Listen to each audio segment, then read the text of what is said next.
Hey folks, welcome back to another episode of JavaScript Jabber. This week on our panel we have Dan Shapir. Hello from a very warm and sunny Tel Aviv. We also have Steve Edwards. Hello from a cool and cloudy Portland, and I'm so jealous of Dan right now. I don't know, it's really, really warm. I mean, scorching, I think would be another term for it. What is it in Celsius?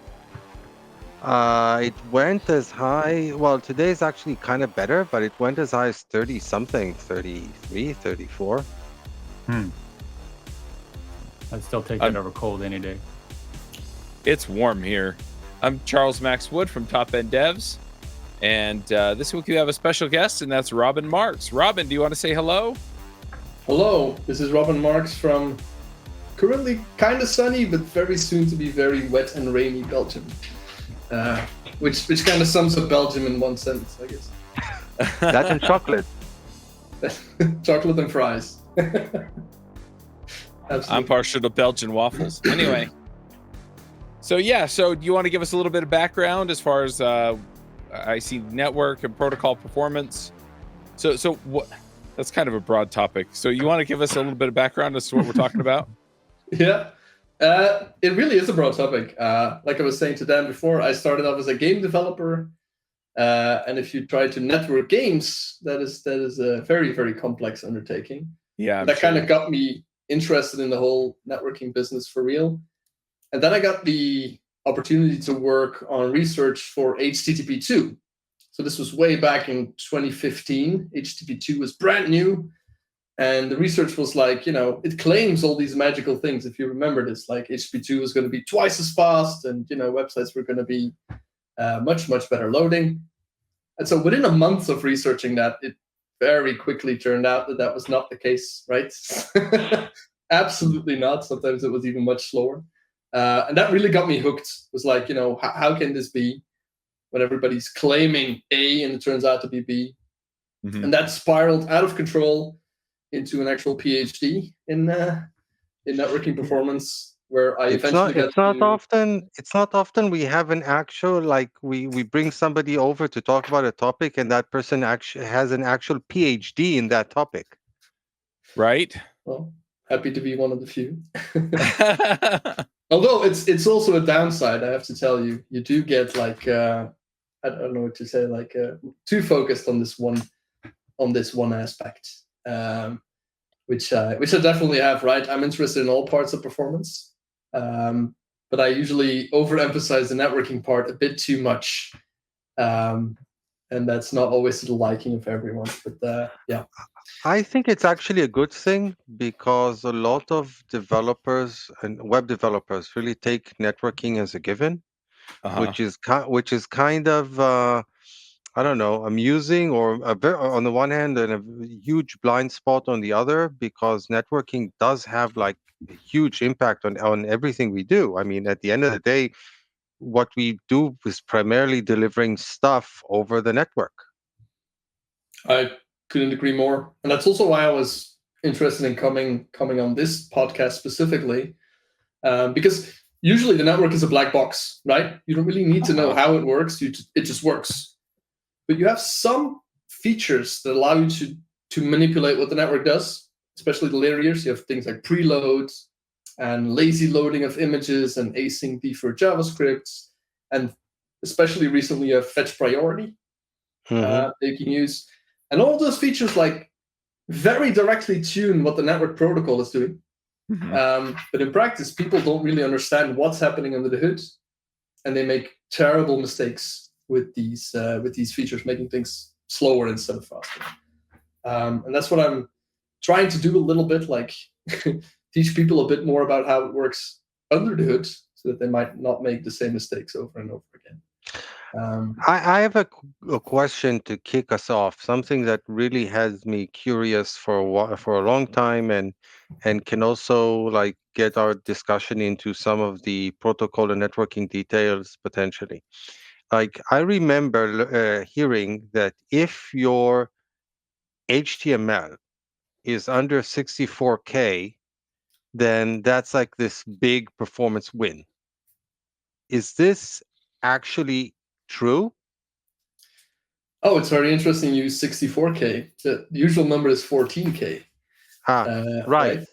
Maybe I got confused. I Yeah, remember so- the 4. I remember a 4. And and it's excellent that you chose that number, because the answer is always it depends. So where this comes from is something called congestion control. So this is actually a protocol level limit.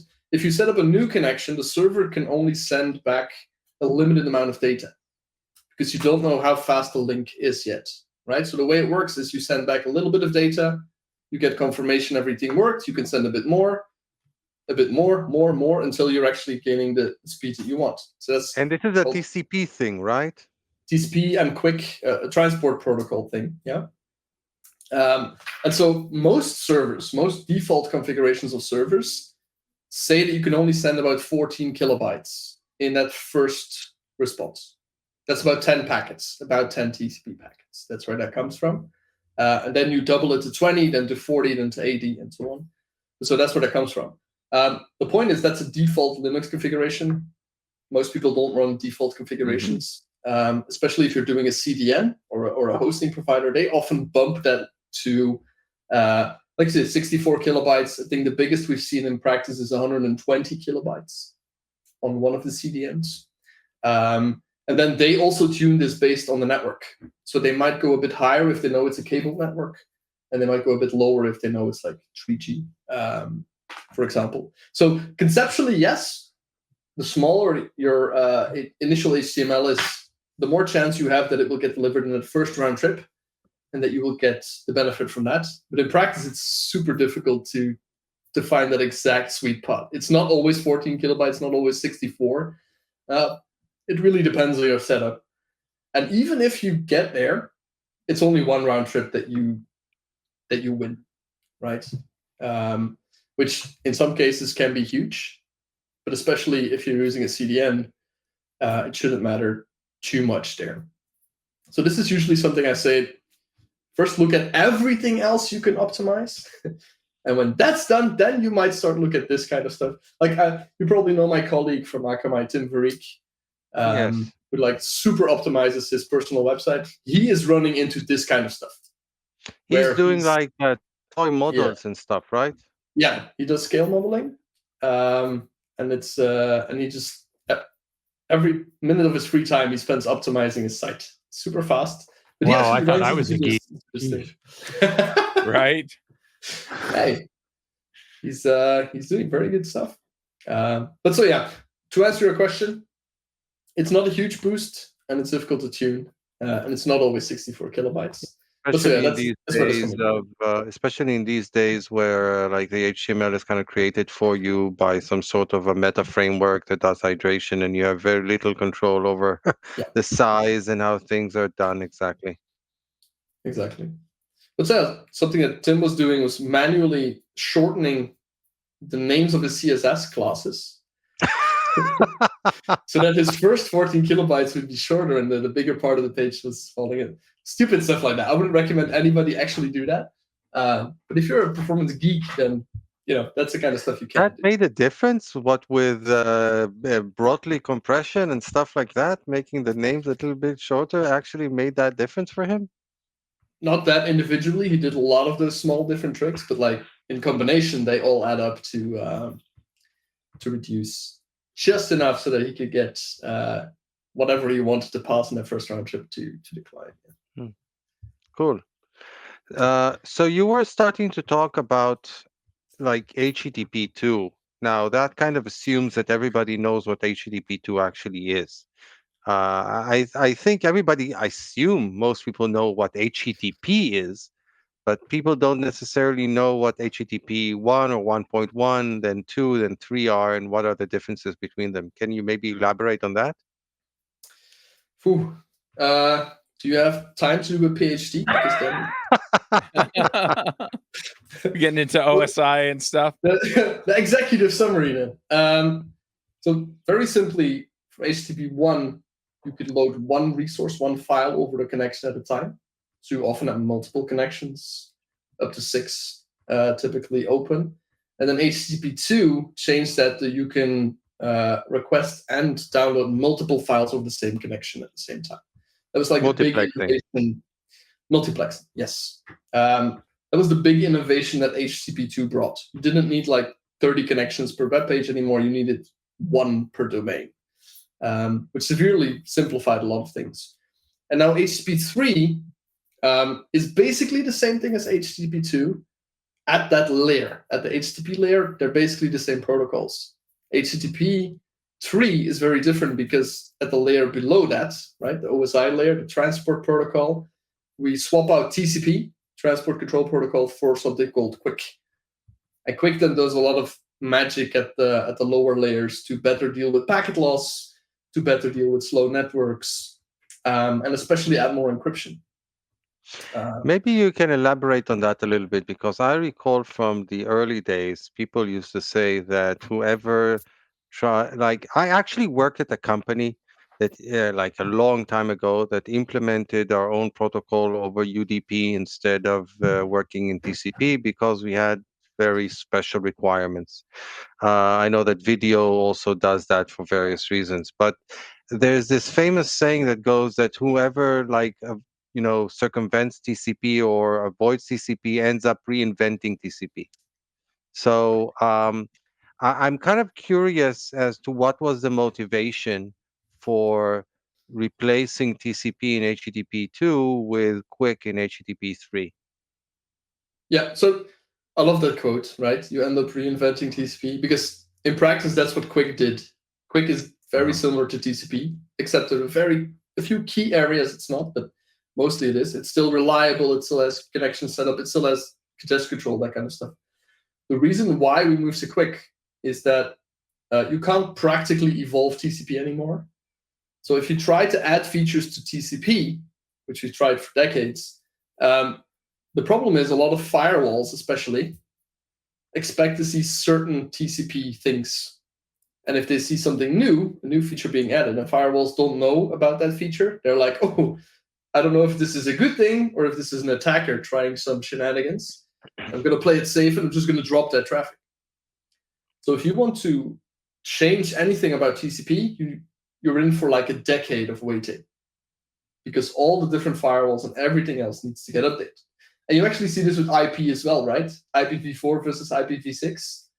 IPv6 is more than 20 years old, and still we have very low adoption because of exactly that reason. And so what they said with QUIC was, we are going to encrypt everything. On TCP, you basically only encrypt the HTTP part, your credit cards and your passwords, obviously. And now with QUIC, you also encrypt everything else. You also encrypt the packet numbers and the acknowledgements and the window and that kind of stuff. All of that is encrypted in QUIC. The idea being that if firewalls and other stuff can't read what's in the packets, they can't bork or they can't break when we decide to update QUIC in the future. This is really amusing. So we have firewalls in place to do a certain thing, and now we are implementing the protocol in such a way as in order to prevent them from doing that thing, because it turns out that doing that thing creates issues for us. This is really kind of amusing. It's a game of one-upmanship. Kind of exactly like that, yes. And I have to nuance that because some people still don't understand this. You can still perfectly firewall QUIC.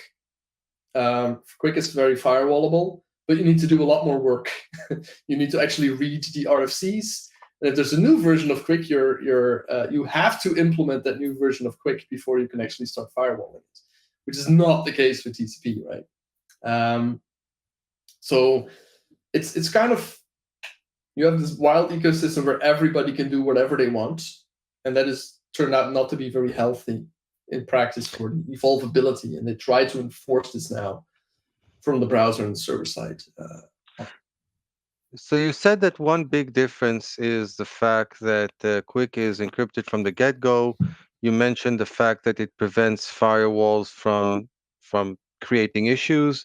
I think it also reduces the amount of handshake that you need to do, because with TCP you first did the TCP handshake and then you did the TLS handshake, and now you can do it all in just a single handshake.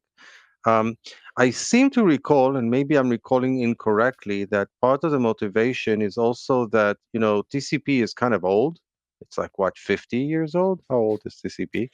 And yeah, and nobody was thinking, for example, cellular networks back when TCP started. So a lot of how modern networks behave is very different from what the situation was when TCP was created. Is that also a motivation for Quick, or am I misunderstanding?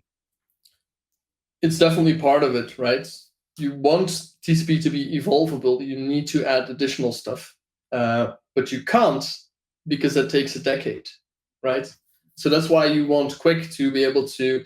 I like to say that Quick is like we took everything we learned about TCP in the past 30 years. We took all the best practices that we knew and that we wanted to, and that we put into one big package, and that's now Quick. With regards to not being prepared for newer technologies, I'm not quite in that camp. I think TCP has held up incredibly well. You can even run TCP on top of Starlink through the satellites, and it just works, right? But there are inefficiencies. There are definitely inefficiencies. It can be better, and that's what Quick tries to bring to the table, to add additional features to make it faster, to make it more robust. But it's not like we have to drop TCP in the next 5 years or anything. I think that will still be around for quite a while, even with 5G and everything.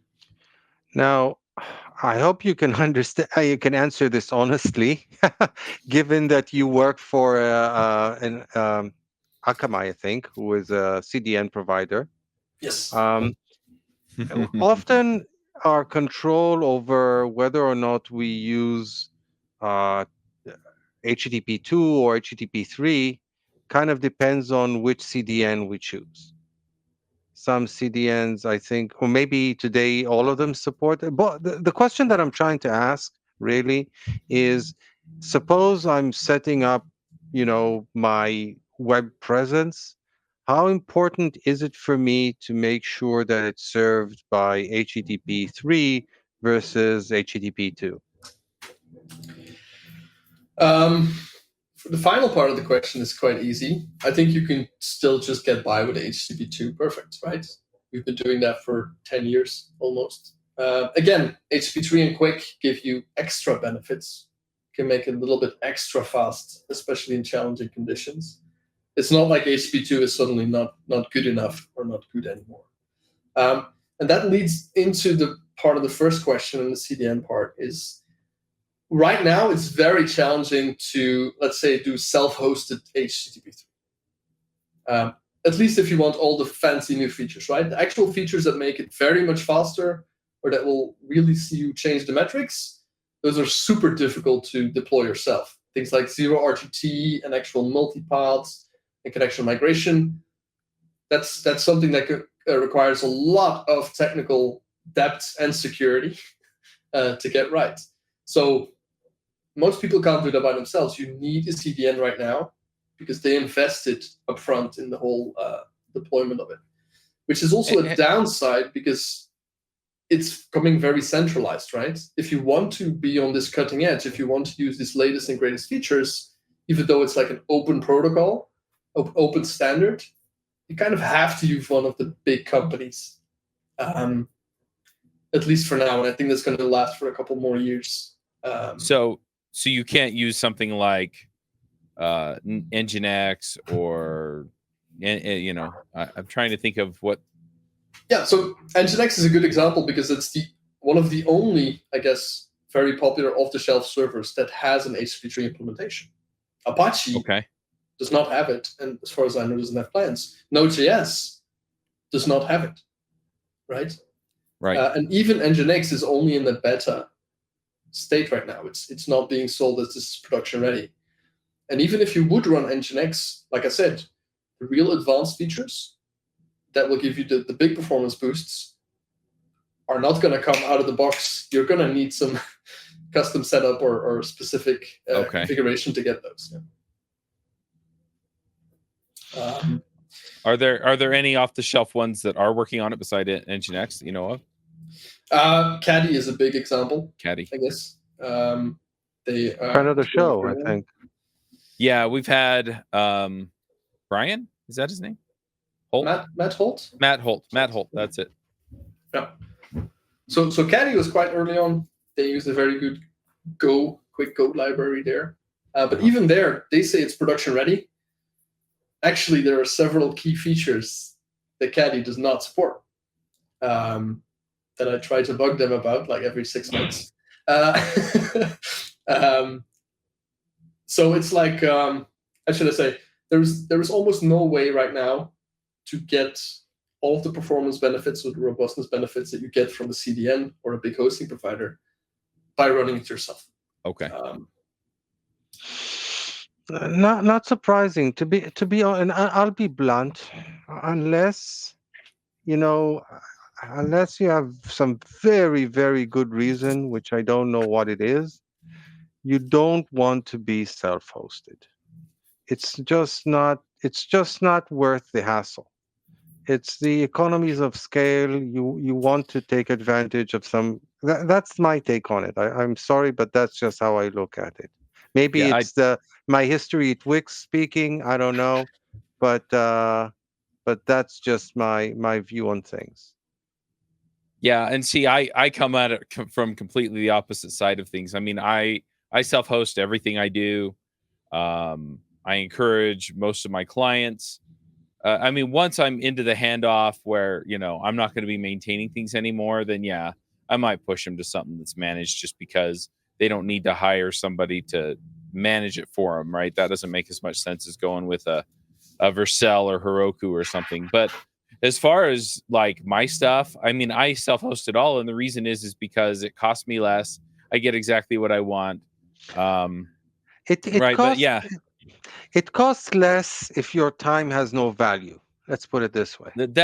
I also disagree with that, because once I had my deploy set up, the deploys are fast and easy. It doesn't take me It's not anymore. a deploy. Look, I'm less familiar with the world of Ruby on Rails, but it's the maintenance. It's making sure that you're always all patched up, that you're, if something goes down, that you're on call to fix it. It's a chore. Let's put it this way, very bluntly. And in many cases, it's easier to pay somebody to do it for you, and again, benefit from the economies of scale. And here we hear that you've got one more advantage in that it can be a bit faster.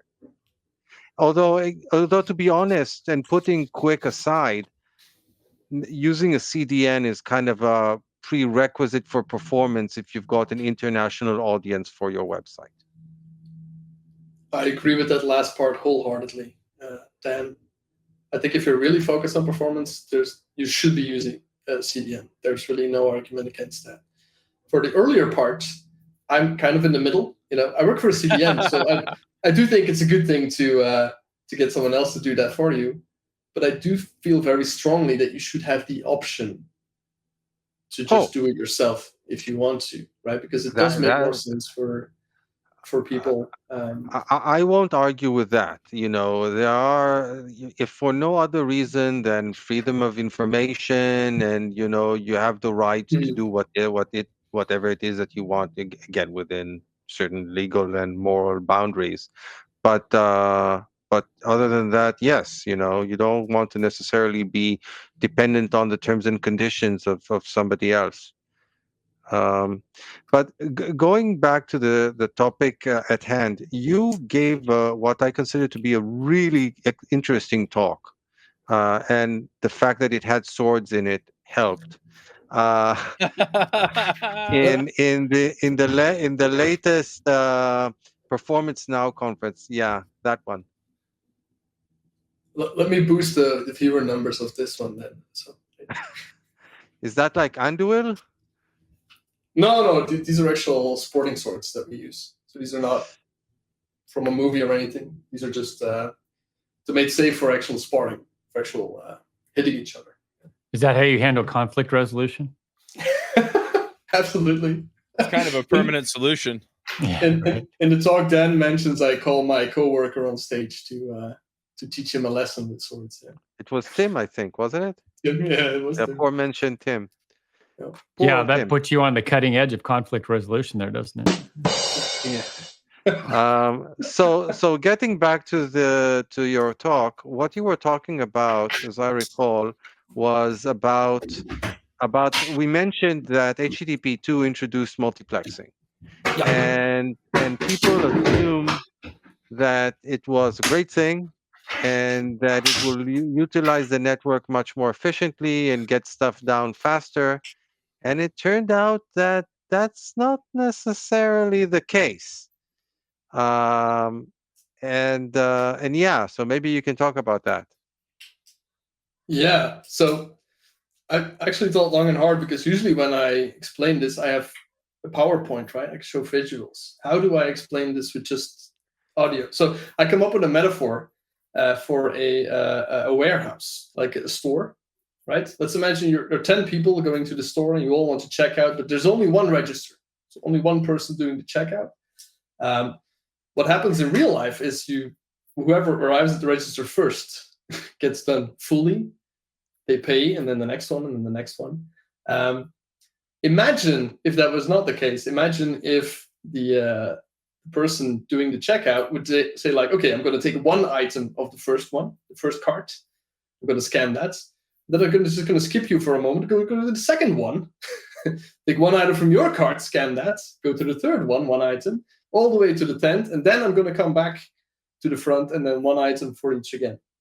That sounds amazingly efficient. Right? Well, if you think about it, that's kind of like how CPUs work when you do in modern operating systems. Obviously, if you have got multi cores, then that's great. But usually, you have more processes or threads going on than the number of cores that you have. Exactly. So and in it's some time cases, sharing or time slicing or resource sharing or whatever you decide to call it. Round robin scheduling. So in some cases, it's very obvious. Like, let's say that round robin scheduling, not round Robin Marx scheduling. I wish I Hold would on, have just invented that. it. There you go. Hey. Dan earned that one. Oh, it's this kind of stream, huh? But so it's easy to see when it becomes positive. Let's say the first person has 200 items, but the third person in line only has 3 items, right? In the first scheme, the third person would have to wait a long time for the first guy to be done. In the second one, the third person is actually done much earlier.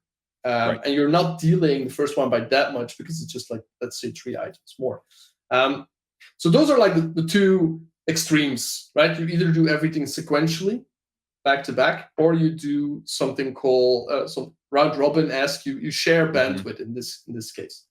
And in practice, you want to change what happens based on the type of resource. Like the multiplexing, the bandwidth sharing is good for images, for example, because most images can be rendered incrementally. So even if you just get a little bit of the image in, you might already render like a blurry or a low quality version of that, and then it gets better the more quality you get, the more data you get in.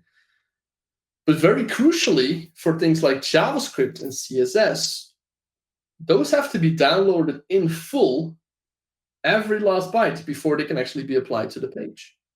So if you start doing the multiplexing, the round robining for JavaScript and CSS, you're delaying that very, very heavily, and they can actually execute. By the way, another resource that might benefit from slicing or whatever, round robin, whatever we decide to call it, is HTML, because HTML can actually be parsed like in parts. Whereas again, like you said, with JavaScript is actually a funny story these days, because it actually can get parsed into bytecode, I think, while it's being streamed, but the execution can't start until everything is downloaded, because you need that closing curly bracket at the end. You can't until you have that, you can't really execute the code. And I wonder why that's the case with CSS. It seems that CSS could be somewhere in the middle, I'm thinking. Because you have the cascade. Oh yeah, right? Because you need to cascade everything. You can't partially cascade. But it's true that both JavaScript and CSS can be parsed and compiled in a streaming fashion, right? So you can process some of this and you do some work while it's coming in. That's not the point. It's the point that you need everything to actually execute.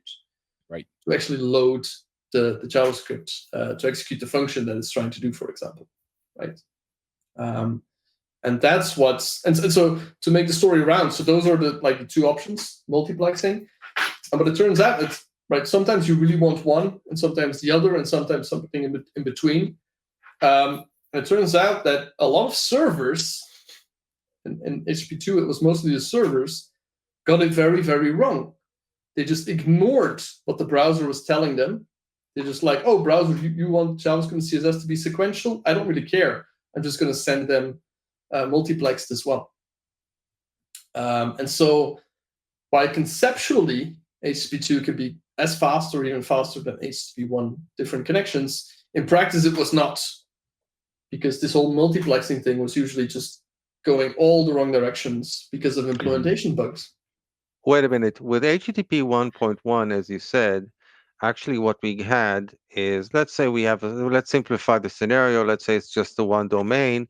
The browser actually opened usually 6 TCP connections and just downloaded 6 resources in parallel. So there was no multiplexing, but there was still bandwidth restrictions. So effectively, you kind of got the same kind of slicing, only at a lower level. Kind of, yes. The problem that you get in there is that you're sharing the bandwidth, like you say, but the connections don't know that there are multiple connections active at the same time. So they're all at the same time doing this congestion control thing that I was talking about earlier, trying to find the bandwidth. So in the beginning, everything goes well, right? We're not filling the pipe yet, so everything doubles. So 6 connections are all doubling at more or less the same time. So they very quickly reach that bandwidth limit, and then you get like a massive amount of packet loss, because they all overextend whatever they might safely use at more or less the same time. And so you suddenly have a big drop of bandwidth usage, because now you need to stop because you had too much loss. You need to retransmit all those lost packets and so on and so forth. While with HTTP 2 and 3, you have one connection, and that one connection can much better decide how to ramp up that bandwidth, because it knows that it's the only one that matters for this particular site or this particular domain.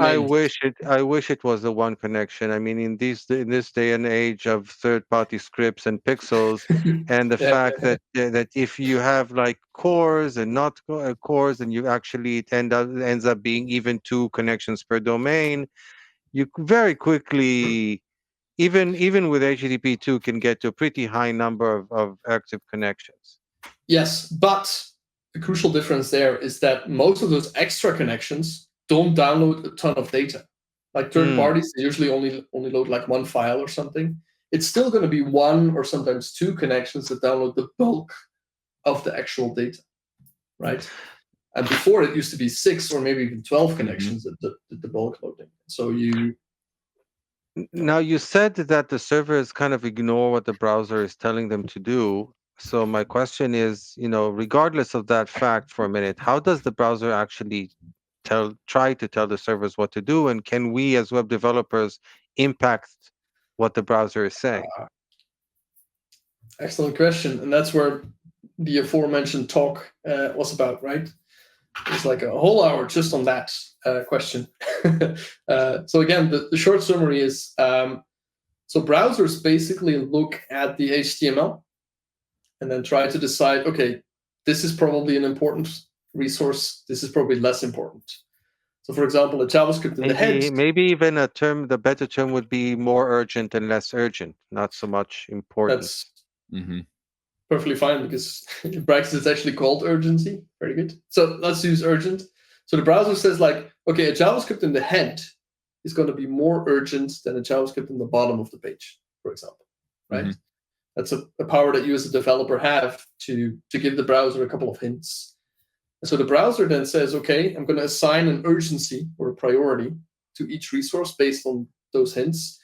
You could also have like async and defer, also manipulate JavaScript urgency or importance, let's say. And the browser then tells the server, okay, I'm requesting these resources now, and this is like urgency or the priority in which you should be delivering them. And the browser then also says you should either send them sequentially, so one by one, or they can be multiplexed. They can share bandwidth. The browser says that? The browser says this, yes. But I don't think you or we as web developers can actually control that. I don't recall an API for that. Yeah, so that's the big problem, in my opinion. You can control some of that, but very indirectly. So, for example, I think you guys just answered a question that came in on Twitter, by the way, asking about bandwidth limits. That's on the browser side, right? It's not on the internet side or the server side. Yeah, no. It's bandwidth limits are almost always the last mile. So usually, let's say the Wi-Fi link or from the ISP to the computer. Oh, okay. Very early in the backend. So it's not the browser then. It's my ISP. It's usually the Wi-Fi link. But whether or not you say the Wi-Fi is property of the ISP or not, that's okay. I guess. So maybe my connection, whatever connects me to my cable modem or ISP. Yeah. fiber, whatever doohickey that I have in my house. It's usually a problem. Same with 3G, 4G. Okay. That's usually limited because you're also sharing that with multiple people usually. Right. Multiple people on the Wi-Fi or on the 4G mast. Makes things okay. worse. So getting back to what I was talking about, you can't control that directly, but some features implement it in an indirect way. So let's say something like preload, right? Preloading a JavaScript file implicitly changes its priority. Preloading a font changes its priority. Preloading an image does not, by default, change its priority, which is, again, somewhat unexpected for some then. So that's a good example. One way to explicitly control this, though, is that new thing that I talked about before, which is fetch priority. An attribute. You also understand where that name is coming from, priority. So that indicates how important this resource is to. Yeah, to our listeners who are not aware or familiar with it, it's an attribute that you can put on stuff like images or scripts or literally anything that downloads a resource. Also, it exists in the browser's fetch DOM API. You can literally specify low, high, or auto, which auto basically says the browser decides what to do. So you can kind of override the browser's automatic priority assignment. And like you said, there are some obvious values, like HTML itself is obviously high or highest. Likewise, CSS upfront is high or highest. Well, if it's in the head, as I recall. And this is where it gets complex, because it turns out there's a big difference between what you as a developer might expect things to be and what browsers actually do. Chrome does things very differently from Safari and very different again from Firefox. They do not agree on what priority should be for individual things. The best example is that not in the spec? No, there is no spec for that at all. The spec only says this is the mechanism to send these values to the server. What you put, what actual values you use, is not spec'd by anyone. I tried for a long time to get us to spec this. Nobody actually wanted that. And you get the wild, wild west. The best example of this is fonts. Okay? In Chrome, fonts are highest priority, equal to CSS and HTML. Highest priority. In Firefox, fonts are low priority. Almost complete opposite. Yeah, because and I can understand where it comes from. Because on the one hand, you want fonts to download as quickly as possible because they really impact, or let's put it differently, it kind of depends on what browsers do with the text before the fonts arrive, which it can be controlled by CSS attribute, but I think has different defaults for the different browsers. Mm-hmm. So if the text is because the browser, unless it's told in some other way, won't actually start downloading the font until it has both the HTML and the CSS, because it can't know which fonts it actually needs until it has both. But by that point in time, theoretically, it could already show the text. It just doesn't have the font yet. So there are very different strategies of what to do about it. One option is show the text in whatever built-in font you have, and then switch over to the desired font once you have it.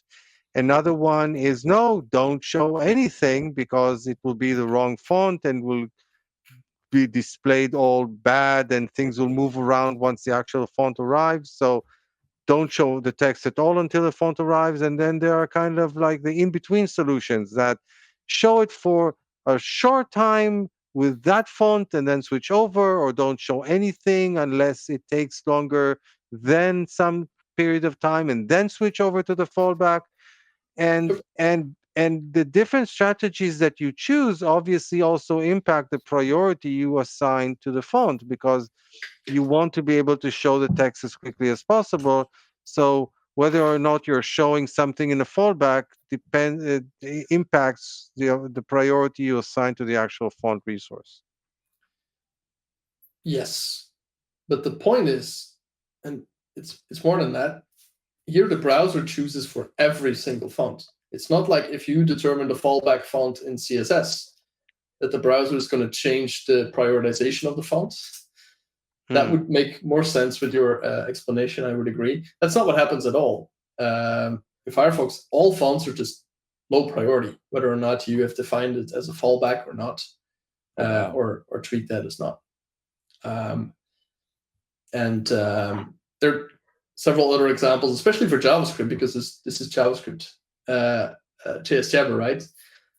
For example, if you tag a JavaScript as async or defer in Chrome, it will give it a low priority, while default JavaScript is a high priority. And Firefox doesn't care about that at all. In Firefox, if async or defer, that's exactly the same priority as a normal JavaScript somewhere in the body. It doesn't make any difference there at all. So for Firefox, for example, it matters much more in which order you have your JavaScripts defined than in Chrome, for example, right? And so it's all these tiny little differences between browsers that make it very difficult to get consistent performance benefits. I've seen this very often, that the way a site is built works very well on one of the browsers, but then completely goes into the muck on other browsers. And like seconds difference, just because of what the browsers are doing differently on the same page. And the problem is that people, of course, mostly test on Chrome, or you can only get Core Web Vitals and stuff from Chrome. And so if the slower browsers happen to be Safari and Firefox, people usually miss that. And it's difficult to get them to pay attention to that. So I guess, how do you go about solving this? I mean, you could test it on the other browsers, but so at this point you really can't. So fetch priority helps a little bit, right? Because at least you can be very clear to the browser. Like a good example is your largest contentful paint image, right? So the most important image on your page, all the browsers are giving this a low or lowest priority by default. You can say fetch priority high. Actually, that's no longer accurate. That's no longer accurate for Chrome. Chrome, if it identifies that it thinks an image might be the largest contentful paint image, it would actually automatically assign for it a higher priority, as I recall. It's a bit more general than that. If it figures out the image is in the viewport, then it changes it to high. Yeah, like I said. But the initial priority that I requested will still be low. They will just send an update by when they figure that out. But I totally agree with you that if you know as the content creator that a particular resource is going to be or likely be your LCP, then you should give it a high fetch priority and hope that the server even cares. You need a compliant server. But assuming that, right? Indeed. But then it becomes a problem, right? Because now you've given developers something called fetch priority high, and they really should only be using that on like 1 or 2 images. What most developers do in practice is they just put it on all the images, right? Because it makes things faster. Like I tell my kids, if everything is urgent, then nothing is urgent. Right. Exactly. I've literally seen this last week. This was a site, and it was preloading 15 different images, all with fetch priority high in the preload. And none of the 15 images was the largest colorful paint image. and the way the browser works, because if you preload an image with fetch priority high, it becomes the same priority as JavaScript in the head. So they had a bunch of preloads on the top of the head, and below that they had their key JavaScript that they really needed to start rendering. So the JavaScript was delayed by their 15 preloaded images that were useless because none of them was even the largest colorful paint image. And it's like, this is one of those problems that I'm trying to explain. It's like, you give developers these high-level features like preload, like fetch priority, like async and defer. They don't really understand what they're doing under the hood. And they start misusing them, abusing them, and things can very easily go wrong because these protocol level things are so finicky to really get right in practice. I'm always reminded of it was a year or 2 years ago, like when native lazy loading came out on images. Oh yeah. If you remember that WordPress. With WordPress, that they made everything lazy loaded. Yeah, they made everything lazy loading because lazy loading is good for performance. But they also lazy loaded the large colorful paint images. Yeah, it's worth a very quick explanation. Yeah. What happens is with lazy loading images, the browser doesn't start loading an image until it actually needs it. And by needs it, I mean that it's in the initial viewport. That means, though, that in order to know whether or not to lazy load an image, the browser needs to know exactly where that image is located on the page and what its size is, etc. And that means that it can't immediately know that up front. So it kind of needs to do some layout before it can know. So it actually delays the loading of images that are marked as lazy loaded until it knows where, how the page is laid out, which introduces a delay that you don't want for your primary image. So yeah, so by marking everything as lazy loaded, because you might think, hey, I'll mark it as lazy loaded, it's in the initial viewport, so probably no impact. No, it has a negative impact. You don't want to put it on your hero image.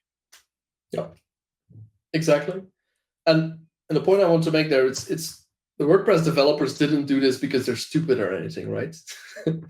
It's just that it's so difficult to know exactly how these features are going to work in practice. They're not often very well explained. That's one. Two, the tooling, especially when features are new, tooling is often lagging behind. There's no big red button that's going like, oh, I notice you're lazy loading your LCP image. You really shouldn't do that. That's not included. And so people are not really given the chance to really do this correctly without knowing everything below the stack, which of course you don't want to. You don't want to know how fetch priority works under the hood. You shouldn't have to. But in practice, you do, or you can make easy mistakes, sadly.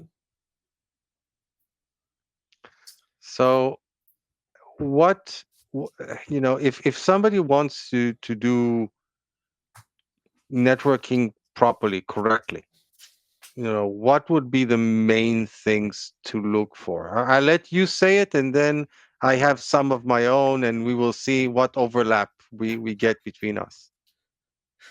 Ooh, that's a very broad topic. No, just a quick laundry list or checklist that people can take away from our conversation here. Practical items.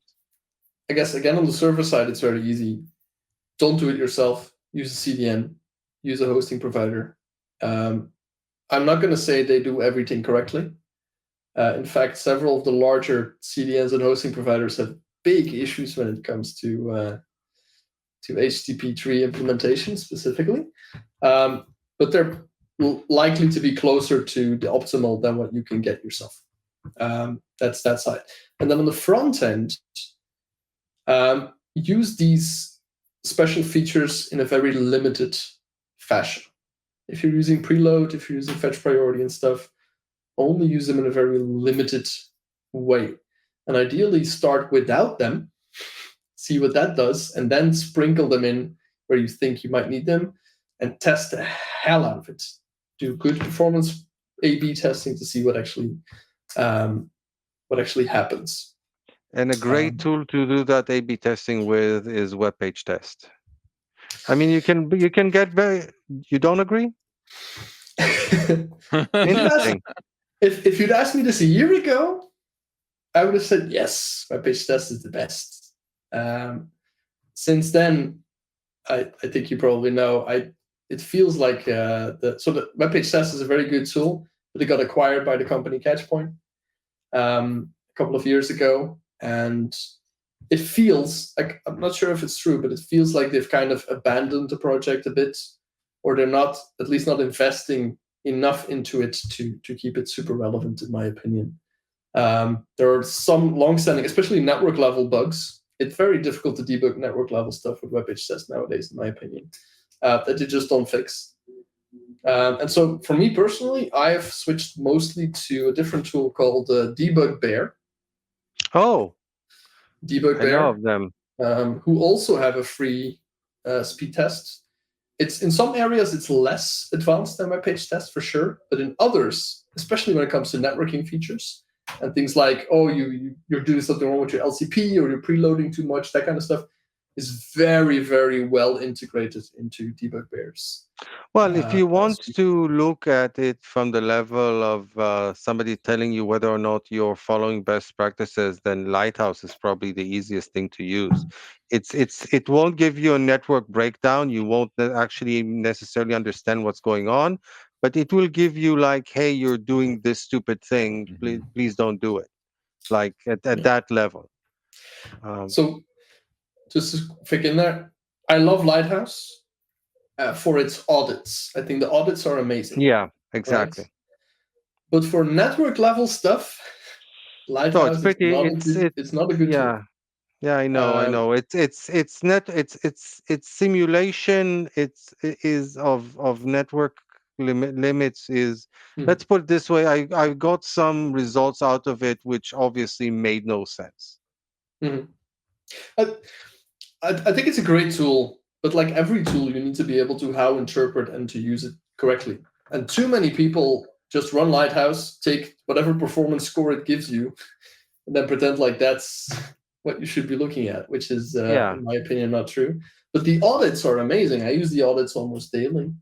The score, from my perspective, is good for one thing. It's not as an absolute number, but it's an interesting indicator for regressions. So if you're kind of doing a performance budget, you can use that number as a performance budget to see whether or not, because there's a good chance that if it's sufficiently significantly degraded, then you potentially introduced a real issue. But I definitely wouldn't be looking at it as an absolute number. Again, to an extent, if it's about front-end features, I agree. If it's about seeing regressions in your network setup or on your CDN behavior, I think it's less useful, because there is so much simulation and emulation going on at that layer that you might miss things, or small regressions might show up as much larger impacting. Oh yeah, for sure. In that way. So, yeah. To what you stated, I would add some of the obvious things that I don't know if you might even consider them networking or not, but make sure that that you have compression enabled. I mean, so often I see people accidentally disabling compression, and obviously caching.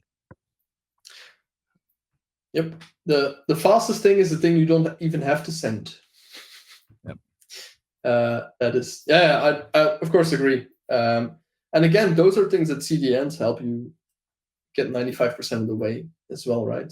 So the main reasons to use a CDN is because you get this caching and usually automatic compression out of the box there as well. I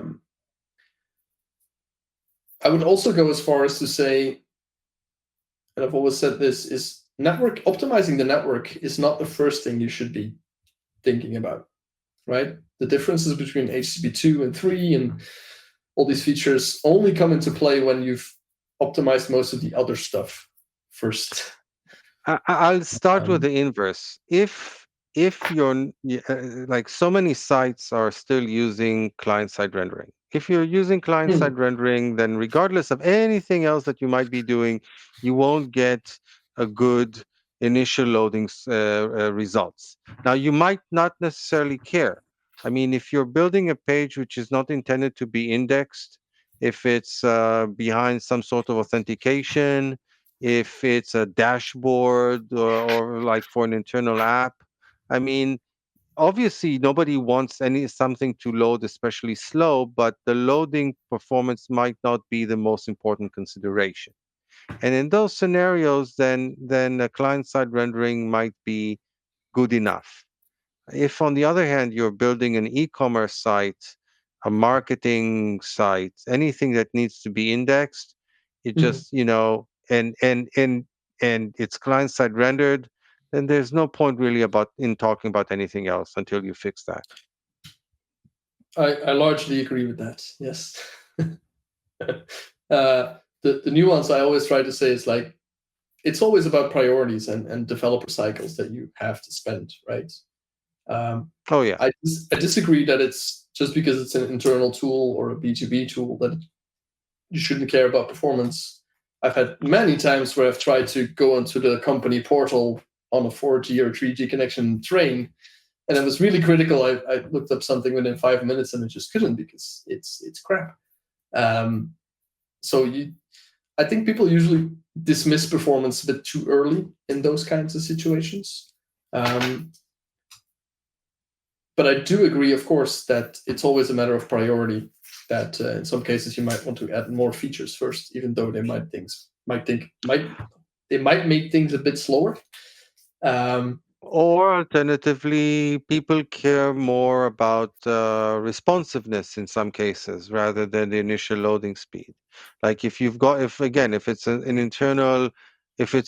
internal app, then that you have open in the context of your work all day long, like some sort of I don't know, CRM or something like that, then you might care more about how quickly it responds to your actions once it's loaded, rather than the actual loading. But you're absolutely correct that if you have a large number of your workers, commuting to the office on the train every day, and they actually start working on the train, and they can't even get the app to load because it takes such a long time, and obviously it's something that you should be looking at. Yes, for sure. Yeah. So we have a question on Twitter that's asking if there are other good online resources like books or blogs or whatever that people can go and learn more about this stuff. So the best resources are if you Google Robin Marx networking, then you will find all the good stuff. No, I hear that guy's real smart. So that's it. I do like. I'm one of the few people who really focuses on this stuff for the web development community, and I do think I put out a lot of approachable content on specifically this topic.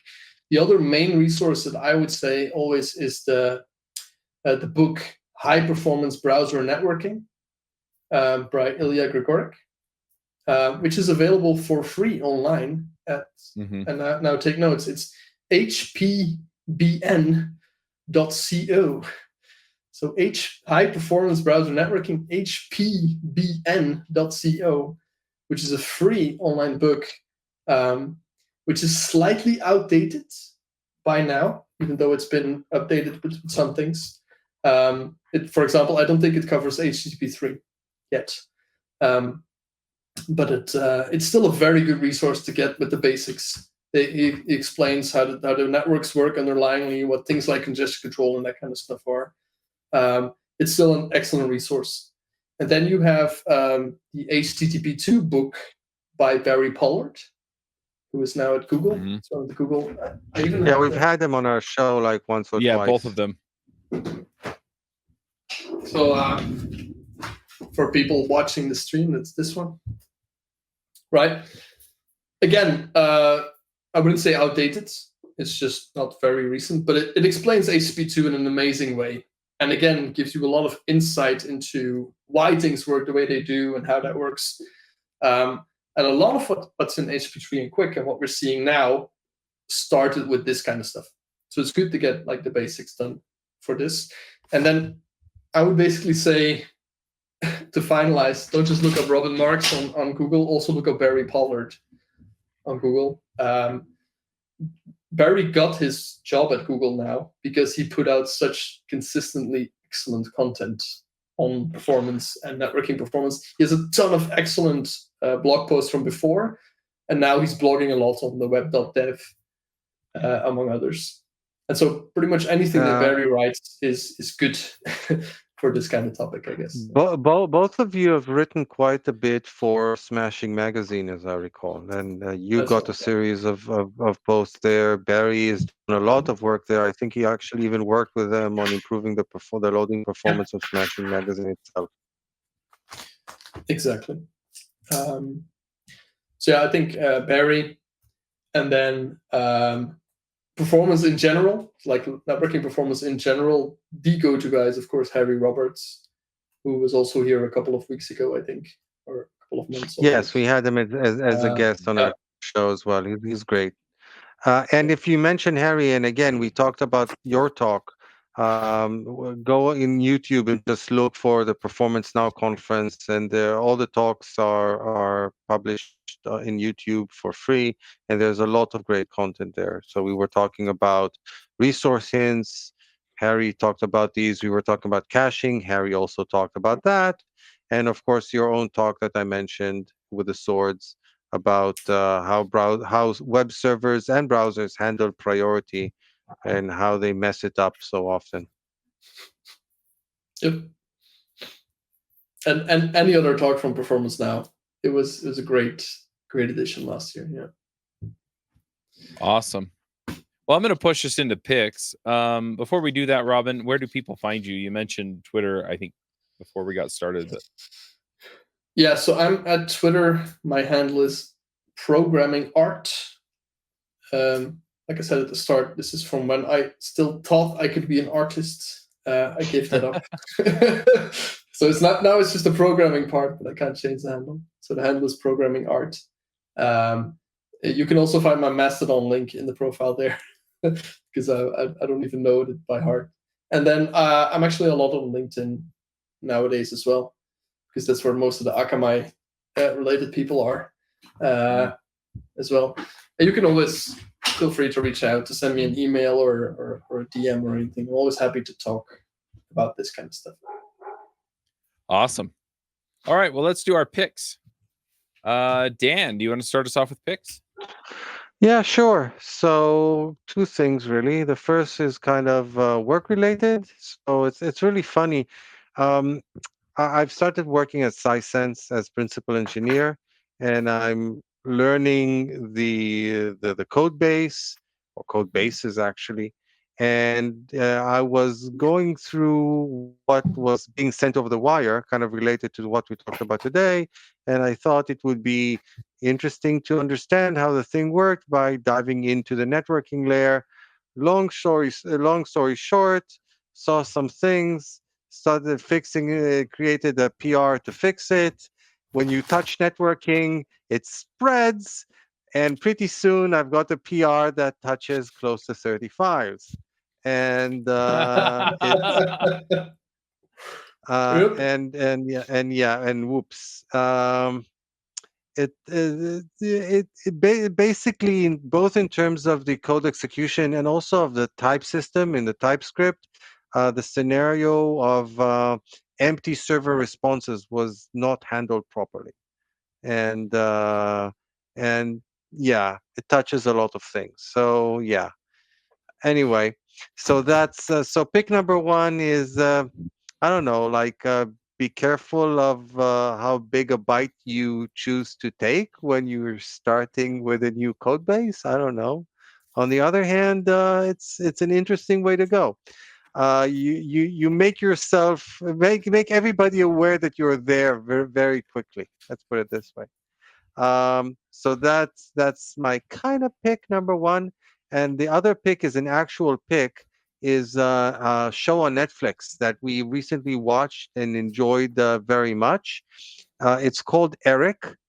It's with Benedict Cumberbatch. He's an amazing actor.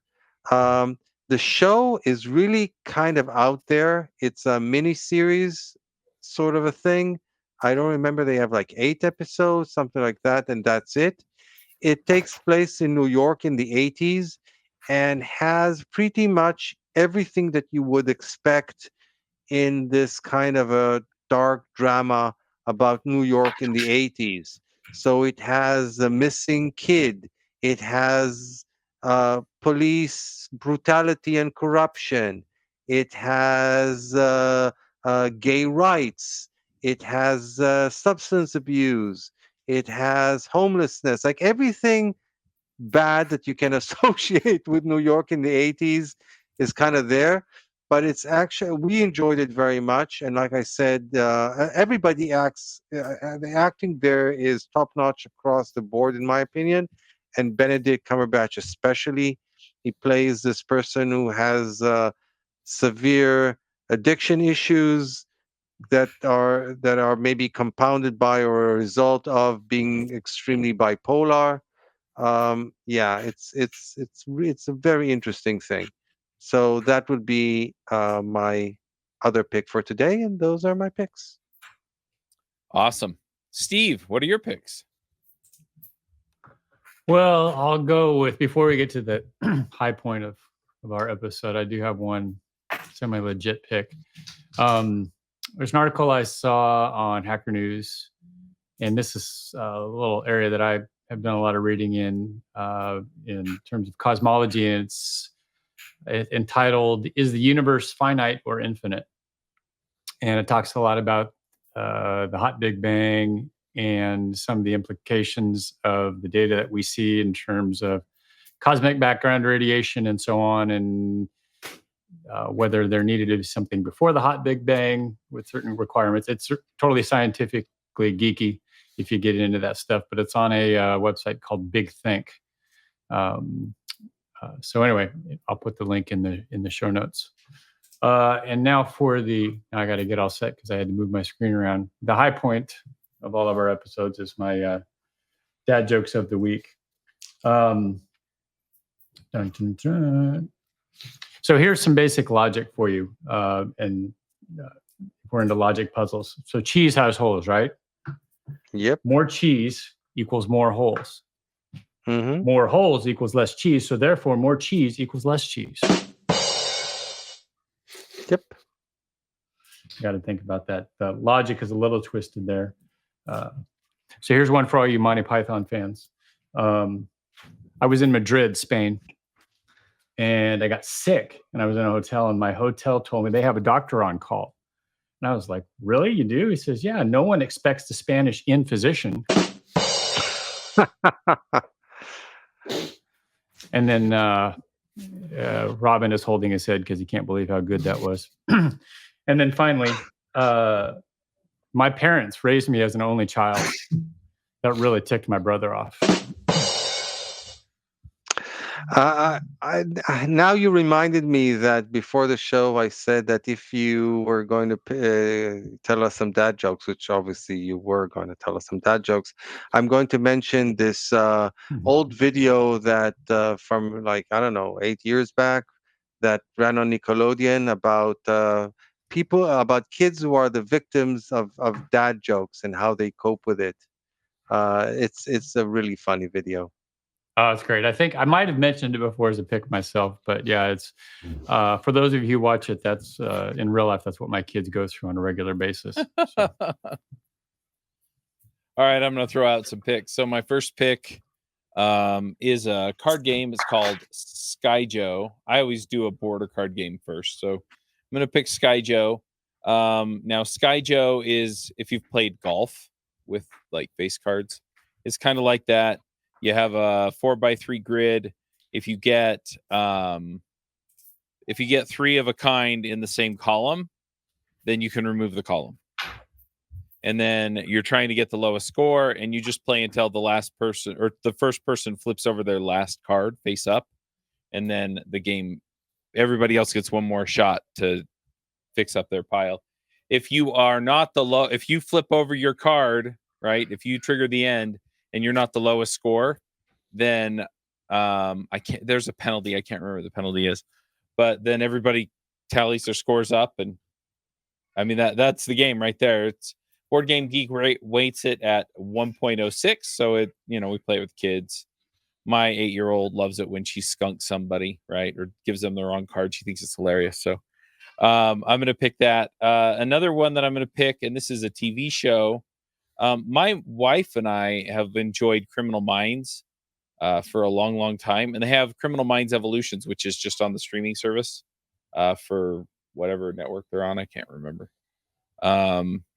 But they just put out a new season. I think they've put out like 3 or 4 episodes on it now, and it's they came out with a new awesome. season because, as I recall, like they had like 1 or 2 seasons, and then like they had to stop because of COVID or something. So they just couldn't film more episodes, and eventually just had to let all the actors go or something like that. Yeah, so the whole squad is back. So in the first season, they're chasing the guy that like provides the serial killer kits to the serial killers, right? They catch him. So in the second season, right there's a twist on that they're trying to chase down, and I don't want to spoil anything. You get it all in the first episode anyway, but still, if you like Criminal Minds, it's pretty awesome. I will say that my wife is much more sensitive to this than I am, because it's not live on TV. There's a little more cursing in it than there was in the original show. So if that bothers you, it's not egregious. Like some shows, it gets on my nerves because it's like every other word is an F-bomb, and it's like you could just speak English, right, and just drop a couple. But anyway, this one's not bad in that regard. But there is more of it if you liked the original TV series. Hey Chuck, have you ever, I don't know if you remember another show called Profiler that was on before Criminal Minds, had a blonde gal. I can't remember her name. But have you ever read anything about where all that started and where all that comes from and who started the whole FBI profiling? It's really interesting. Nope. I'd read a book by the guy's name is John Douglas. And he was the FBI agent that created the whole behavioral sciences unit at the FBI. Oh, nice. He has a book called Mindhunter, and he's got a bunch of other books since then. But he talks about how he got into that.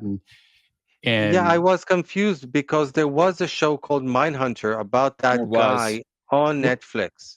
Yeah, wasn't it a fictional? Was it fiction? I don't remember. It was kind of based or inspired by reality. I didn't watch it, so I don't know. Yeah, I don't think it was like a documentary or anything. But if you read his books, it's just fascinating because basically what he did, there's a specific murder that started it, and I can't remember who it is. Larry Gene Bell was one of the first guys they profiled.